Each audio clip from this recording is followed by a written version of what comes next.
Hey, what's going on guys? Welcome back to Bringing the Vision video. What I guess today is the only build you will need for the Dark Zone at the moment. Maybe something in patch 1.8 will change, maybe not, but as of right now, this is the ultimate build I would say for the Dark Zone if you want to get a lot of kills, if you want to be very tanky.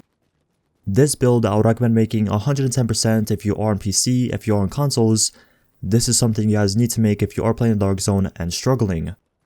Keep in mind, I will have an alternative version of this build as well. If you don't have the gear, if you don't have the classified gear, I will have a little picture on screen when I show you guys the build of an alternative version of this build you can make.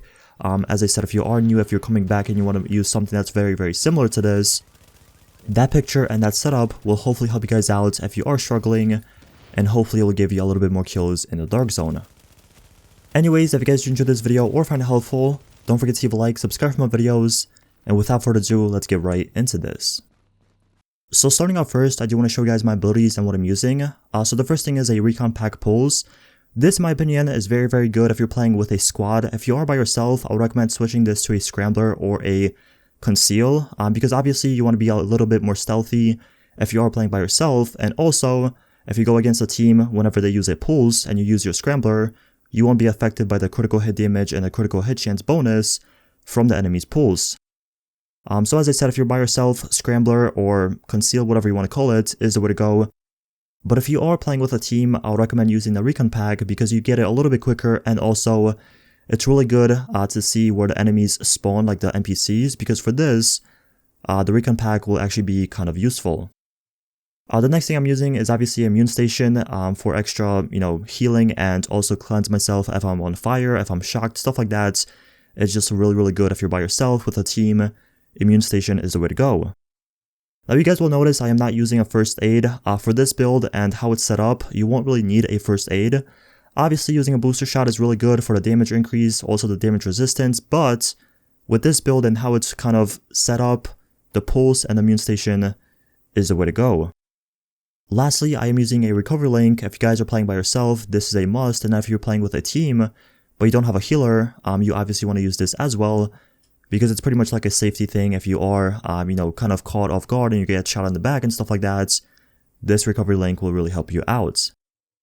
Lastly, for the talent, I am using the pretty much basic talent everyone uses. I'm using Critical Save, Strike Back Precision, and On the Move. For this build, it's pretty much the way you want to go. And, if you want to use something like Triage if you're with a group, then you can go ahead, switch that out for like Precision or On the Move.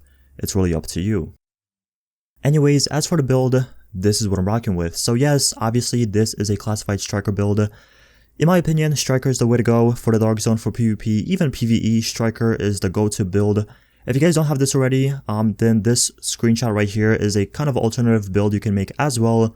If you are new to the game, if you're returning, whatever the case is, this is a very similar build you can make without the classified gear, without the classified 6-piece Striker. This build kind of works similar. It's obviously not as good. You won't have the, the bonuses and stuff like that, but it is very similar and it's really good as well for PvP.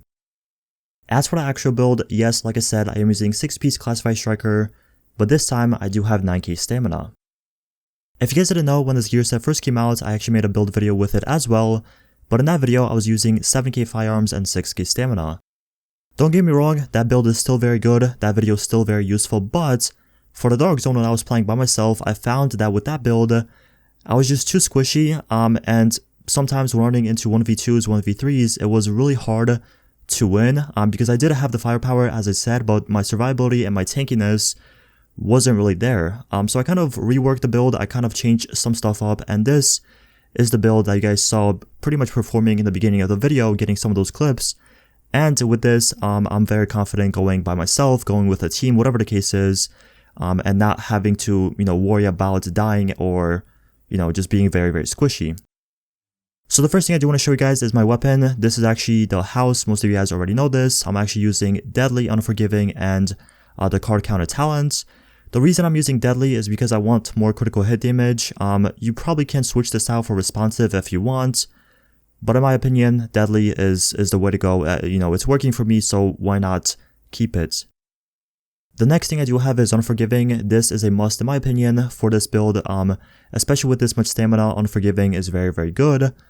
And for the weapon mods, I'm using all critical hit chance, critical hit damage on pretty much everything I can.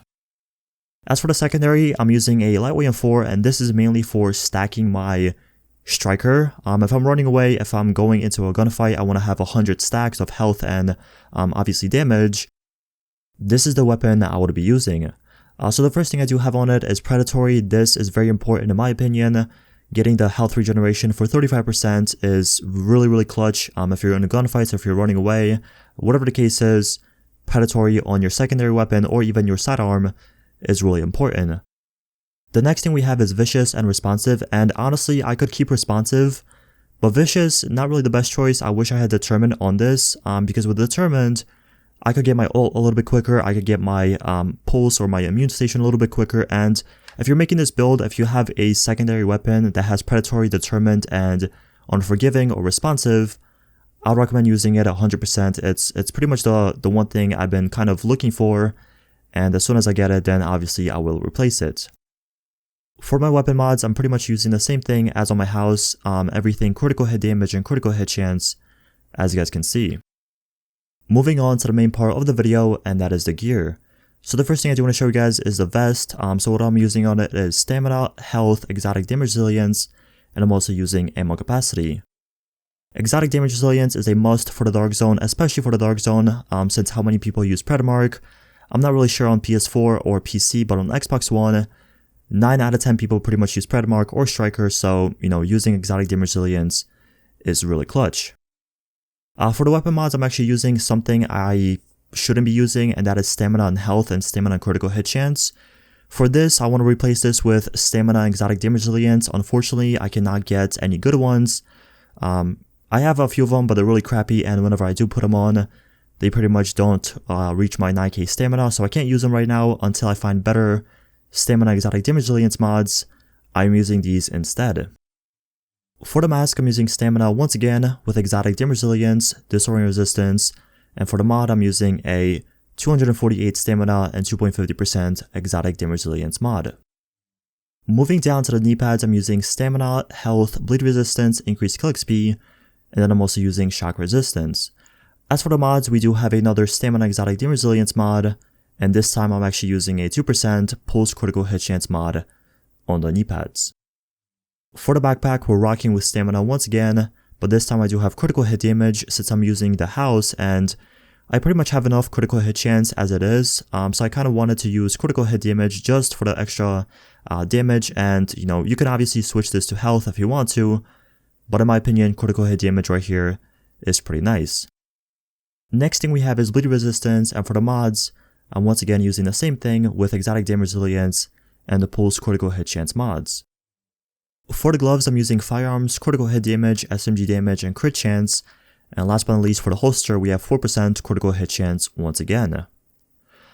So yeah, that's pretty much the build. As I said, if it wasn't for those two mods on my vest and also not having Determined on my lightweight M4, this build would be pretty much at 100%, but until that I fix that and until that changes, this build in my opinion is 99.9% finished. The final thing I do want to show you guys are my character stats. So the first thing is my weapon damage, which is 16.8k, 43% critical hit chance, 120% critical hit damage. Moving on, for my max health, I'm sitting at 416,000, which is very high, but that's kind of expected with this much stamina. For my armor, I'm sitting at 7,300, and then exotic damage resilience is at 29%. But keep in mind, I still don't have two more exotic damage resilience mods that are pretty good. So if I did have them, I would be sitting at 34%, which is actually very good. It's not going to counter the Predamark all the way, but it's going to be something that really helps me out if I'm going against a Predamark user.